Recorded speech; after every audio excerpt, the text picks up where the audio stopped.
Welcome back, one and all, to the Our Outdoors portion of your weekend. I am your host, Nick Simonson, outdoors writer with my materials online at newsdakota.com and dakotaedge.com. So much great stuff to be reading about, and boy, with this shift back to spring, so many great things to be doing out there in the outdoors. Of course, we got the tail end of turkey season going on right now. If you haven't filled those tags because it's been too cold, too wet, too rainy, too snowy, whatever it might be, now is your chance. We've got some great spring-like weather coming here as the end of April rolls through and May begins. A lot of fun to be had. Waters are warming, crappies are running up into the shallows. You're starting to see some smallmouth bass movement. Just so much fun happening right now. Walleye spawn is in full gear. You may find some hit and miss action there, but we are getting reports from around the state, whether you're on the Missouri River or the Red River or rivers and lakes in between. Those fish are getting active. They are biting jigs and minnows, jigs and plastics. Maybe you're ripping a few cranks, pitching them through the shallows. Boy, there are just so many ways to catch the state's favorite fish. And of course, those pike are coming off the spawn too. They're going to be feeding.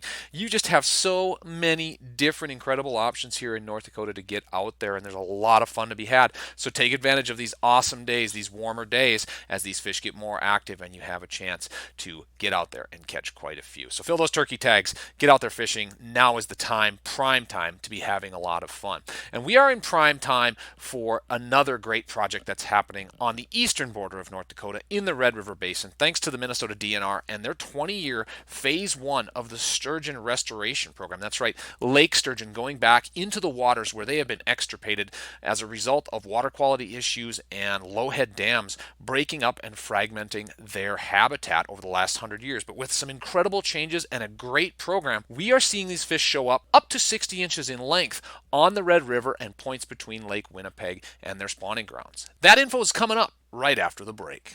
Welcome back to the show, everyone. Hey, we are at the tail end of a very exciting restoration story in the Red River Basin, and a lot of that comes to us from the good folks at the Minnesota DNR in that Red River Fisheries District. And with us today is Nick Kludt.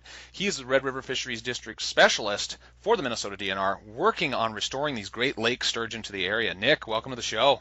Hey, Nick, great to be here. Thanks for having me. Yeah, super exciting for me. I love the lake sturgeon and the possibilities we're seeing with restoration, coming from the Rainy River and now in the Red River Basin. Let's talk about it. Number one, where are these fish at after almost 2 decades of stocking in the Red River Basin? Yeah, so we started stocking them in 2002 as part of our Phase 1 of the reintroduction, and the goal there was mainly to reintroduce fish to the system. And to that end, DNR focused on lakes, particularly Ottertail Lake and Detroit Lake, and then our partners in this, White Earth Natural Resources, they focused on Round and White Earth Lakes in Becker County, just north of Detroit Lakes. And then a little later in 2002, the Red Lake DNR started stocking Red Lake in 2007.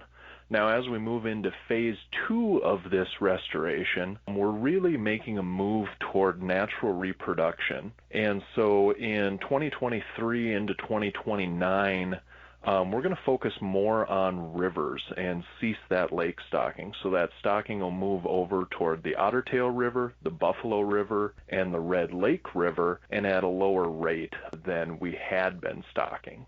Along with that, we're also continuing to do habitat improvements around the Red River Basin, and most of this is connectivity restoration. As your listeners may or may not know, lake sturgeon require vast scales of river connectivity to complete their life cycle. They move hundreds of miles on an annual basis.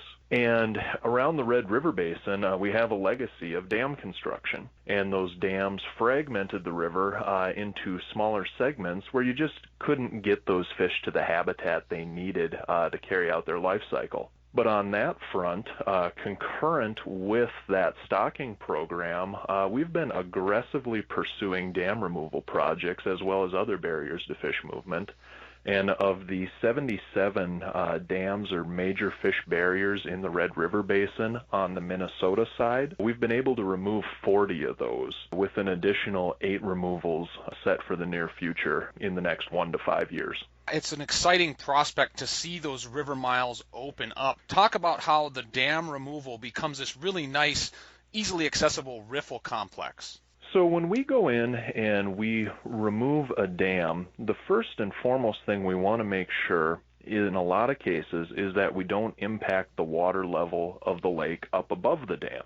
And the dams, in almost every case, are non-operable. They're just a passive weir, so that's a wall that's maintaining the upstream water level. We go in and we set a stone weir using 4 to 6 foot diameter boulders that does that exact same work as that previous dam. Then every 15 to 20 feet or so, we'll step the river down with an additional line of boulders. So to the untrained eye, it looks like a natural, gentle cascade. And from an engineering perspective, what we're doing is we're basing the construction of that riffle on the swimming performance of a lake sturgeon. Despite their very large size, lake sturgeon are not strong swimmers and they have trouble negotiating barriers. So by converting the 4-foot fall of the old lock at Dunton Locks in Detroit Lakes into a gentle riffle, we now can pass fish up that much more well-distributed flow. Yeah, it's definitely a cool process to see that transformation take place. Nick, when we're talking about all these past efforts of the last 2 decades since 2002, where do we find the population in terms of numbers and size for sturgeon in the basin? Well, we'll start with the size of fish. Right now we're seeing fish ranging from 10 inches all the way up to 60 inches, with a lot of those fish distributed in the 10 to 50 inch range right now. And, obviously the ages of those fish are tied to when we started stocking. So 19 years is going to be about the max age of fish in that system. We're talking with Nick Kludt. He is the Minnesota DNR Red Rivers Fisheries Specialist. Nick, are you seeing an increase in reproduction? I know in my interviews in the previous 5 years, we were starting to see ripe males, we were starting to see ripe females in those upper tributaries. What are you seeing in terms of fish ready to reproduce?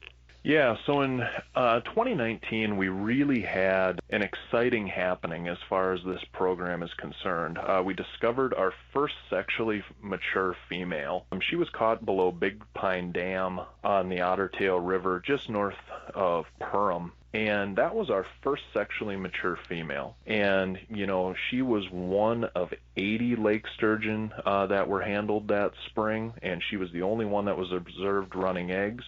Now, there may have been some that were ready to go in a day, 5 days, but she was the only one we saw. And that's kind of right on the timeline we would expect with this reintroduction. We started stocking in 2002.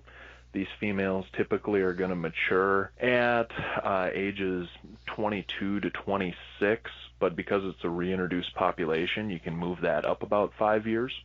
So as we move forward with monitoring this spring, we're really hopeful that we'll see some more of those females ready to go.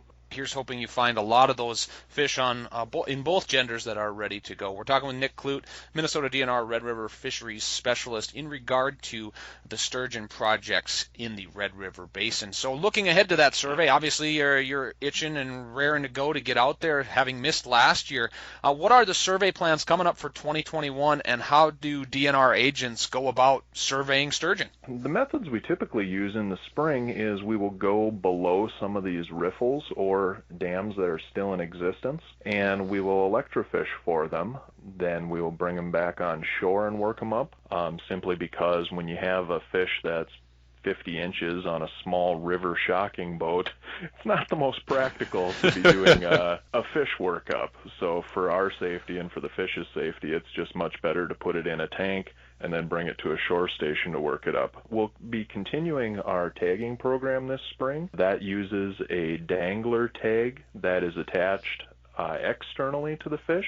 What you may not see is every one of those fish is also pit tagged, and a pit tag is essentially like the chip you'd put inside your bird dog. We can scan that fish, it'll give us a unique identifier. We can then link that to when we last encountered that fish, and from there we can do growth and all that sort of data from the fish. Another thing that's going to be new this year is an acoustic telemetry project. Now, this is an active fish tracking project where we will surgically implant transmitters into 30 lake sturgeon.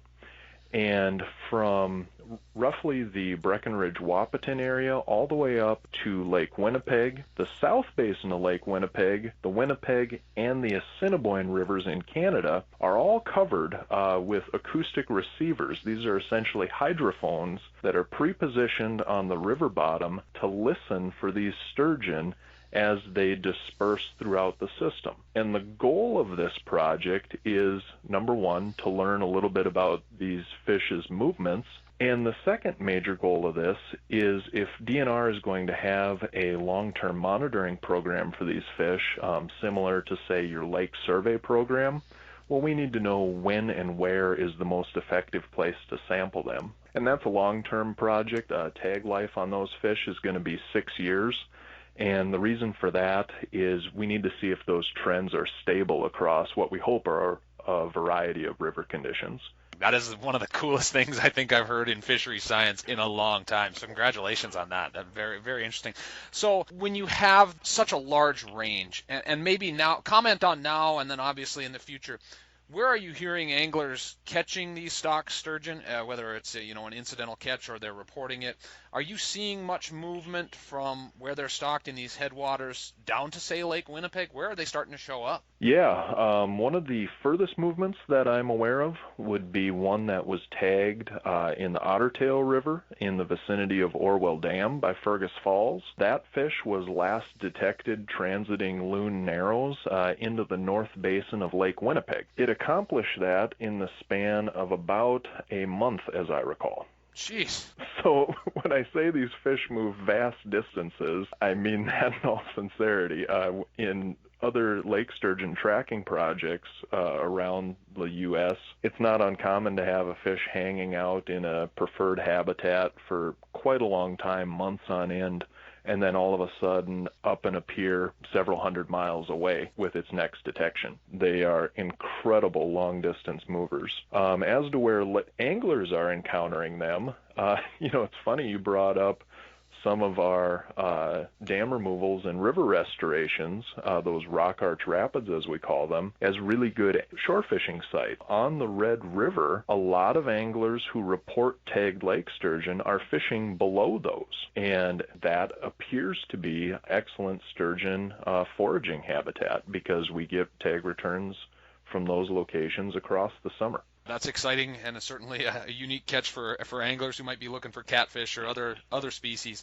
When we're talking about spawning, when we're talking about these fish returning to their grounds, do they imprint like a salmon on their stocking spot, and that fish that's all the way at Lake Winnipeg has to swim all the way back to the Ottertail, or do they find the most opportune spot along that stretch? That's a tough question to answer, especially in a reintroduced population. We know that there is homing within Lake Sturgeon, where they will return to those spawning grounds. Now, whether they imprint on that or whether they learn it is a little bit of a matter of debate. You will see immature male lake sturgeon following mature lake sturgeon to these spawning locations. So perhaps there's something in the biology of the fish where the immature follows the mature, learns where to go, but then that kind of creates a chicken and the egg argument of, well, how did they learn to go there to begin with? And so, to be entirely honest, the science on that is not crystal clear at this point.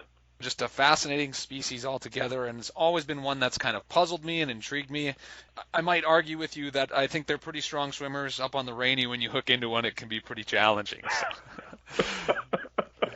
Yeah, and what a guy's feeling when you're fighting those? If you look at that fish's shape, it's really analogous to putting your hand out the window of your car when you're on the highway and then just tilting it down ever so slightly, and you feel all the weight of that air forcing it downward. That's pretty much how a sturgeon conserves energy and lives on the bottom. It's hydrodynamically evolved to be very efficient to stay on the bottom And when we say they're a weak swimmer, that's relative to their size and relative to the velocity of water through a barrier that they can pass. That makes sense when we're talking about the physics of it all. Wrapping up here with Nick Kludt, Minnesota DNR Red River Fisheries Specialist. Nick, when can anglers up and down the Red River expect a fishery like we see on the Rainy and in other areas where the fish have been restored? That is probably going to be years in the making here. It's important to remember that these female lake sturgeon can live to be 80 to 150 years old, and we only just started really getting serious about reintroducing them in 2002. So we're dealing with 19-year-old fish with max ages out to that 80 and 150. So in the future, we certainly hope to have that fishery similar to the Rainy, but for now, the catch and release season for lake sturgeon in the Red River Basin is open from March 1st to April 14th, and then from June 16th to April 14th. So there are opportunities there, even if they're incidental or not as dense. Nick, we thank you so much for the work you're doing to restore these great fish to the Red River and for being on the show today. Hey, thanks for having me. And, it's important to note that I'm not the only guy working on this. I'm just part of a larger team. But thanks again. You bet, and pass our thanks along to them. So some awesome information there from Nick Kludt with the Minnesota DNR. I hope you've enjoyed the extended cut focusing on these great fish, and I hope to see you soon in our outdoors.